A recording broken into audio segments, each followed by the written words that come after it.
It's so great being able to talk about and highlight local businesses, and that's why we love our Jag Tag segment with Ya Jagoff Podcast. John and Rachel, as you know. You may remember last month we were hanging out with Yin's Lids. We had a lot of fun learning about the process of making their signature hats. And I love those hats. Yeah. And it's called Tag for a reason. They tagged a business in Robinson Township called Creative DIY Workshop. Yeah, this place is really cool, Yeah. Jay-Z. They do a bunch of workshops like the name suggests.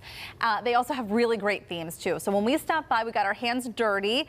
Maybe we should actually say buttery, greasy. Take a look.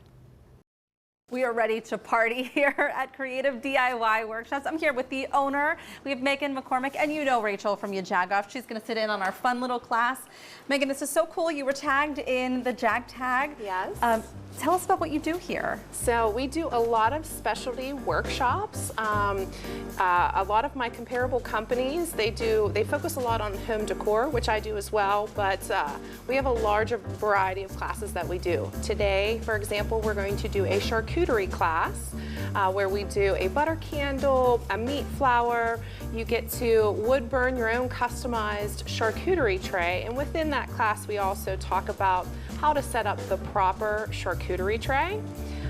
There's a lot of different ways to do it, so I have a lot of tips and tricks that I love to share. All right, Megan, so we are going to start. Rachel, are you ready? You got your bread? So we're going to start here by doing our butter candle, and we have a nice little loaf here. So Yes. what are we going to do first? So we have bread from Mancini's, Of another course. local business.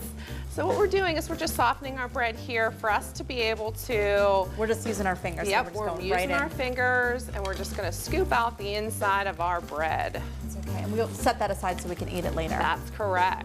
So we're just making a little carbs. bowl with our bread. Okay. And then we're going to grab our cup that has our butter and wick and set that aside. We're going to take our butter out of the container, out of the wrapper here, stick that right on our piece of paper here. Okay. Oh, you're so much more organized than I am. Like you've done this before, Megan.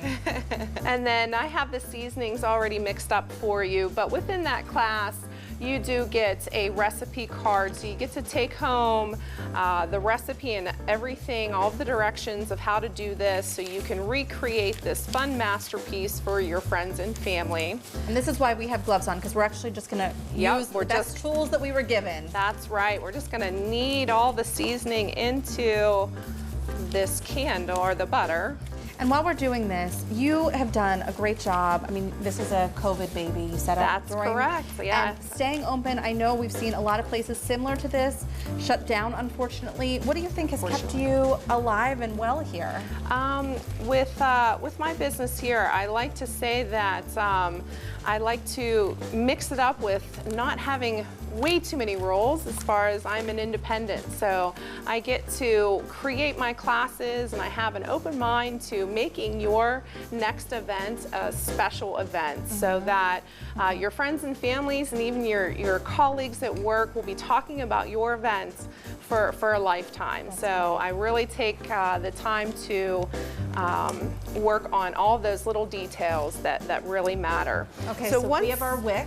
Yeah, so once you get your butter candle nice and mixed, you want to take a little clump of that butter and stick at the bottom of the cup, so that your wick will stick down in there. So when you put the rest of your butter in there, it doesn't move all around like crazy. Okay. So this is what it's going to look like, just like that. Are we putting this cup into the bread? No, what we need to do is once we make our butter candle, we're going to stick it in the fridge and let it harden. Okay, that makes sense. At that point, once it hardens, we'll take it out of the cup, and that's when we'll place it into our bread bowl. Okay. So I separate my butter into 2 balls.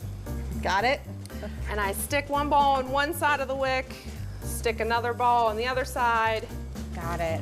And then I push the butter down. This is a fun class that you can do with your girlfriends, with your friends, your coworkers, bring them all in, and have a big charcuterie party if you wanted to. We even have some non-alcoholic margaritas here. That's correct. Yeah. That is correct. And like this class, we do a lot of other classes, like my craft and cocktails class, where I bring in a mixologist, and She teaches you how to make all types of specialty drinks. Our next one is our espresso martini class coming up in September. Yes, so make sure you go to my website or follow me on all my social media sites to find out all of our fun upcoming classes. Okay, well, I think I have my charcuterie flour going, but while I'm doing this, tell me who you're tagging next in our Jag Tag. Yes, I am tagging Emily with Gray's Craze. And tell us why you wanted to tag her. So, when I started the charcuterie class, it was a nice complement to what we offer here. So whenever you come to the class, you get a nice cutie cup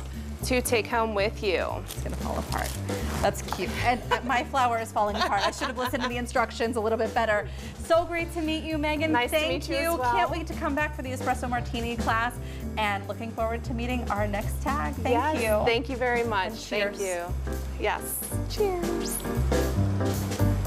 I like how Rachel was just, she didn't have a microphone on, so she was all business. She was all just getting business, to work. working on it. I mean, I was just saying, like, how cool that is. That's so creative. And one of the things she said is, you know, there are a lot of these places in town, but what she offers is that bonus. So you get to do and be creative, but there's also some other element too where you're learning or enjoying something. And taking something home. And taking something home. I love that. As you just heard, they tagged Gray's Craze, and we can't wait to head there next. If you want to check out some of the classes at Creative DIY Workshop, we're going to link you up at kdka.com/talkpittsburgh.